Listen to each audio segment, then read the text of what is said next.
کہ ایک طرح کی ڈکٹیٹرشپ ہے، یہاں پہ اونرشپ ہے یا انڈیویجولز کی یا خاندان کی. پارٹی کے اندر کسی میں مجال نہیں ہوتی کہ جو پارٹی کا سربراہ ہے، جو مالک ہے، اس کے خلاف آواز بلند کریں، کیونکہ جو ایسا کرتا ہے پھر اس کی سیاسی راستے مسدود ہو جاتے ہیں، پھر اس کے عہدے نہیں ملتے، اس کو ٹکٹ نہیں ملتی. باقی دو پارٹیوں میں بھی ایسے ہے اور پی ٹی آئی میں بھی ایسے ہے. اس وقت ضرورت ہے کہ پی ٹی آئی کے لوگ آواز اٹھائیں، اور اگر وہ آواز اٹھا رہے ہوتے، جی اگر عمران خان صاحب کو صرف ان کی تعریفیں نہ کر رہے ہوتے، خوشامد نہ کر رہے ہوتے، ان کو فیڈ بیک دے رہے ہوتے، تو شاید انہوں نے یہ غلطی ہی نہ کی ہوتی. ہمارے لیڈر بہت سارے اس وجہ سے یہ غلطی کرتے ہیں کہ ان کے دربار سجے ہوئے ہیں، ان کو کوئی اندر بتاتا ہی نہیں ہے کہ بھیا یہ کام آپ نہ کریں، یہ کام کرنا ٹھیک نہیں ہے، کوئی رسک لینے کو تیار ہی نہیں ہوتا. ٹھیک ہے جی زیغم صاحب، میں آپ کے اسی پوائنٹ کو آگے لے کے چلوں گا. علی گوہر بلوچ صاحب، آپ یہ مجھے بتائیے کہ کیا لگتا ہے آپ کو، جوش خطابت نے عمران خان صاحب ایسے بیانات دے دیتے ہیں اور پھر بعد میں اسی بیان کو ٹوسٹ کر دیا جاتا ہے، یا آپ کے خیال میں کوئی ایسی کوشش ہے منظم طریقے سے دانستہ طور پر اس طرح کا بیان جاری کیا جاتا ہے اور اس کے بعد صرف چیک کیا جاتا ہے کہ اس کا اثر کیا دیکھ رہے ہیں؟ آپ کے خیال میں عمران خان صاحب کے اس بیان کی وجہ کیا تھی؟ بسم اللہ الرحمن الرحیم. دیکھیں، بات یہ ہے کہ یہ نہیں کہا جا سکتا کہ خان صاحب جو ہیں وہ جوش خطابت میں یہ بات کر رہے ہیں. وہ تو اگر سلسلہ ہو تو چلے ایک آدھ دفعہ کوئی بندہ غلطی کر لیتا ہے، لیکن یہ تو خان صاحب جو ہے وہ ایک سوچی سمجھی سازش کے تحت ایک مطلب ہے کہ وہ انہوں نے یہ سلسلہ جاری رکھا ہوا ہے. اور آپ کو پتہ ہے کہ ان کی غیر جمہوری حکومت کو وفاق سے ایک جمہوری طریقے کے ساتھ ہٹایا گیا ہے، ایک جمہوری پروسیس کے ساتھ ہٹایا گیا ہے. لیکن اس کے باوجود ابھی تک پنجاب میں ان کی حکومت ہے، ان کی کے پی کے میں حکومت ہے، ان کی کشمیر اور گلگت بلتستان میں ان کی حکومت ہے، حتیٰ کہ بلوچستان میں بھی جو مطلب ہے کہ وہ ان کی اتحادی حکومت ہے. تو بات کرنے کا مقصد یہ ہے کہ خان صاحب صرف خود ابھی بے روزگار ہوئے ہیں اور پوری پارٹی جو ہے وہ تو مطلب ہے کہ آر ٹی ایس سسٹم کے ذریعے پورے ملک میں ایک جال بچھایا گیا جس کے ذریعے خان صاحب کو بٹھایا گیا. آج وہی خان صاحب جو ہیں وہ مطلب ہے کہ اداروں کے اوپر گالم گلوچ بریگیڈ بنا کر، آپ نے دیکھا کہ سوشل میڈیا کے اوپر ایک گالم گلوچ بریگیڈ بنائی گئی جنہوں نے کہ اداروں کے خلاف بیانات دیے. مطلب ہے کہ ان شہداء کی مطلب ہے کہ ان کے ورثہ کی دل آزاریاں کی گئیں، اور کس طرح سے وہ جو ہمارے شہید ہوئے تھے ہیلی کاپٹر حادثہ میں، جو کہ پاکستان کے لوگوں کی خدمت کے لیے لوگ گئے ہوئے تھے انتظامات کے لیے، کتنی بڑی شہادتیں. خان صاحب کو کوئی شرم نہیں، کوئی لحاظ نہیں، کوئی حیا نہیں، کوئی ایتھکس نہیں ہے. اور آپ دیکھیں کہ اس وقت پورا پاکستان سیلاب کی لپیٹ میں. خان صاحب نے ابھی بھی اپنے مطلب ہے کہ وہ سیاسی جلسے شروع کیے ہوئے ہیں اور رکھے ہوئے ہیں، اور ان جلسوں میں بھی کیا کر رہے ہیں؟ اداروں کے خلاف ہردہ سرائی کر رہے ہیں. ہاں، کوئی مثبت تنقید کرنا کسی بھی فرد کے بارے میں کی جا سکتی ہے، اگر ان کو کوئی باجوہ صاحب سے گلا ہو تو وہ کر سکتے ہیں. تنقید ہم نے بھی کی ہے، لیکن خدا نخواستہ یہ کہنا کہ عمران خان صاحب کچھ دباؤ بڑھانا چاہتے ہیں، اور اگر دباؤ بڑھا رہے ہیں تو پھر کس چیز کے لیے؟ ان کا مقصد کیا ہے؟ کیا چیز حاصل کرنا چاہ رہے ہیں وہ اب؟ دیکھیں، ان کا مقصد صرف ایک ہی ہے. وہ اپنے آپ کو وہ سمجھتے ہیں کہ پاکستان کو عمرانستان میں تبدیل کیا جائے، کہ جو کہ ہرگز نہیں. وہ اپنا قد جو ہے وہ پاکستان کے قانون سے بڑا سمجھتے ہیں، وہ اپنا قد جو ہے وہ پاکستان کے آئین سے بڑا سمجھتے ہیں، اور وہ یہ چاہتے ہیں کہ جو وہ کہیں وہی عدالتیں کہیں، جو وہ کہیں وہی جو ملک کی ریاست ہے، ریاستی ادارے ہیں، وہ ان کی زبان ہی بولیں، اور ان کے پاس ووٹ ہوں نہ ہوں وہ ووٹ چرا کر آئیں تو لیکن ان کو اقتدار کے اوپر برجمان رکھا جائے. کسی ڈسپلنری ادارے کے اگر مطلب ہے کہ وہ ایک ادارے کے کسی post per I S I کے کسی چیف کا ٹرانسفر ہو جائے تو خان صاحب اس کو بھی ماننے کے لیے جلدی تیار نہیں ہوتے. وہ کہتے ہیں کہ نہیں، یہ بھی ابھی ادھر ٹرانسفر نہیں ہوں گے. تو یہ وہ تمام سلسلہ ہے جو خان صاحب نے پورے ملک کے جس طرح سے کہ معیشت کا نقشہ بگاڑا، جس طرح سے کہ سیاست کا نقشہ بگاڑا ہے، وہ پاکستان میں انتشار چاہتے ہیں. وہ کہتے ہیں کہ میں ہٹلر بن کے رہوں اور پاکستان کے اقتدار پر مسلط رہوں، اور اس کے لیے ان کو جو مرضی کرنا پڑے. دیکھیں چاہے پاکستان میں کوئی مشکل گھڑی ہو، چاہے سیلاب کی کیفیت ہو جس طرح سے کہ میں نے پہلے عرض کیا ہے، چاہے جس طرح کے مرضی حالات ہوں، لیکن وہ ان کی ہردہ سرائی ہے کہ وہ ختم ہونے کا نام ہی نہیں لے رہی. کبھی شہباز گل جیسے لوگوں کی زبان سے گالیاں نکلواتے ہیں، اور چھوڑیں فواد چودھری دن رات کیا کر رہے ہیں. آج بھی اس کا بیان دیکھ لیں، کچھ دن پہلے بھی اس کا بیان دیکھ لیں کہ ہم نے عوام کے آگے جی باندھا ہوا ہے. بھائی آپ کی جتنی پاپولیرٹی ہے ہم جانتے ہیں، آپ 13 میں سے 14 ضمنی الیکشن ہارتے رہے ہیں، اور ابھی بھی آپ کو دودھ کا دودھ اور پانی کا پانی ہو جائے گا. ٹھیک ہو گیا علی گوہر بلوچ صاحب، آپ کا پوائنٹ آ گیا. خان صاحب جو ہیں وہ پاکستان کے اداروں کی تباہی چاہتے ہیں، ان کی تذلیل کر رہے ہیں. ٹھیک ہو گیا سر، میں آگے بڑھوں گا. اندلیب عباس صاحبہ نے بھی ہمیں جوائن کیا ہے. ضروری ہے. اندلیب عباس صاحبہ، ہم دیکھ رہے ہیں کہ بیان آ گیا، اتنی پریس کانفرنسز ہو گئیں، پاک فوج کی طرف سے بھی بڑا سخت جو ہے وہ رد عمل سامنے آیا ہے، لیکن نہیں آیا تو عمران خان صاحب کی وضاحت نہیں آئی. اور صدر عارف الوی نے بھی اب یہ خود کہہ دیا ہے کہ عمران خان صاحب اپنے بیان کی خود وضاحت کریں گے. کس چیز کا انتظار ہے اور کیا آپ انڈورس کرتی ہیں اس بیان کو؟ شکریہ جی. اور مجھے امید ہے کہ جتنا آپ نے ٹائم دیا اور جو انہوں نے باتیں کی، یہ آپ پتہ ہے یہ حکومتی موقف جو ہے اس کو آپ نے بڑا اچھی طرح سنا، اور مجھے بھی اچھی طرح سننے کا موقع دیں گے اور انٹرپٹ نہیں کریں گے. جی بالکل بالکل. اچھا جی، سب سے پہلی بات تو یہ ہے کہ جو عمران خان صاحب نے بیان دیا ہے وہ تو ایک پرنسپل سٹانس پہ انہوں نے بیان دیا، نمبر 1. نمبر 2، یہ جو بیٹھے ہوئے ہیں، ذرا میں ان کے بیان آپ کو پڑھ کے سناتی ہوں اور آپ نے تأمل سے سننے ہیں. مریم نواز شریف کہتی ہیں جب اے پی ایس پہ بچے مرے کہ یہ جو دہشت گردی ہے اس کے پیچھے وردی ہے. صاحبہ دیکھیں وہ بیانات سب کے سامنے ہیں، جو غلط بیان ہے اس کی ہم تنقید کرتے رہے ہیں، لیکن فی الحال اگر آپ صرف مجھے پہلے یہ بتا دیجئے کہ عمران خان صاحب کا بیان وہ ٹھیک ہے یا غلط ہے، عمران خان صاحب کی طرف سے کوئی وضاحت آنی چاہیے یا نہیں. دیکھیں میں نے پہلے ہی مجھے پتا تھا کہ کیا ہونا ہے، کیونکہ یہ سارے بیٹھے ہوئے ہیں حکومتی بیان والے. آپ اگر ان کے ساتھ مل جائیں گے نا تو یو آر ناٹ فیئر. نہیں ایسی بات نہیں ہے. ہم آپ سے دیکھیں، میں سوال آپ سے کچھ کر رہا ہوں، آپ جواب اس کا کچھ دے رہی. آپ پہلے مجھے یہ بتا دیجئے، آپ کو بات پوری کرنے کا موقع ہم ضرور دیں گے، بالکل آپ کو پروگرام میں بلایا. آپ صرف یہ بتائیے عمران خان صاحب کا بیان درست ہے یا غلط ہے؟ میں نے کیا بتانا ہے؟ آپ مجھے کیوں بتائیں گے کہ میں نے کیا بتانا ہے؟ نہیں ہم تو سوال کریں گے آپ سے. آپ ڈکٹیٹ کرانا چاہتے ہیں؟ نہیں سوری، میں نے پہلے ہی آپ کو کہہ دیا تھا کہ ہضم نہیں ہوگی یہ آپ کو بات. اور یہ 22 کروڑ عوام جو ہے نا سوشل میڈیا موجود ہے. میں دوسرا آپ کو بیان پڑھ کے سناتی ہوں نواز شریف کا. جنرل قمر جاوید باجوہ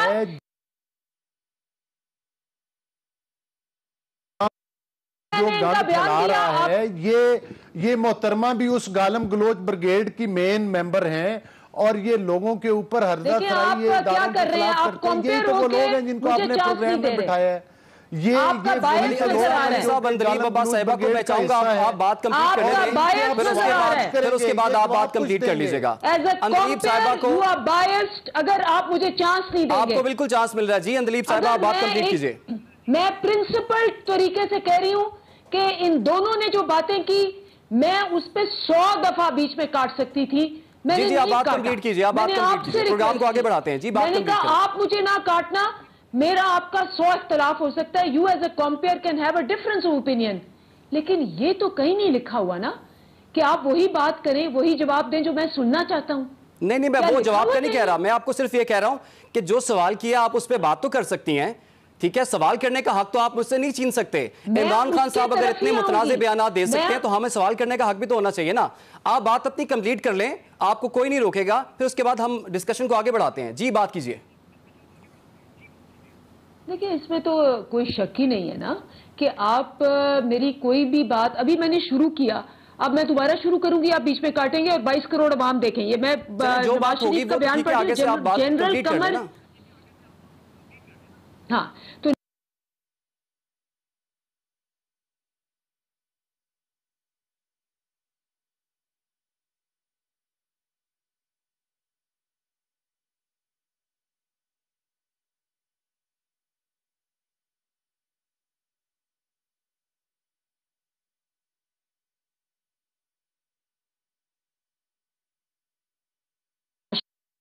عوام کا ان کا خون چوسا اس کے بارے میں پوچھا جائے. اس کے بعد میں یہ ایاز صادق کا بیان آتا ہے. جنرل قمر جاوید باجوہ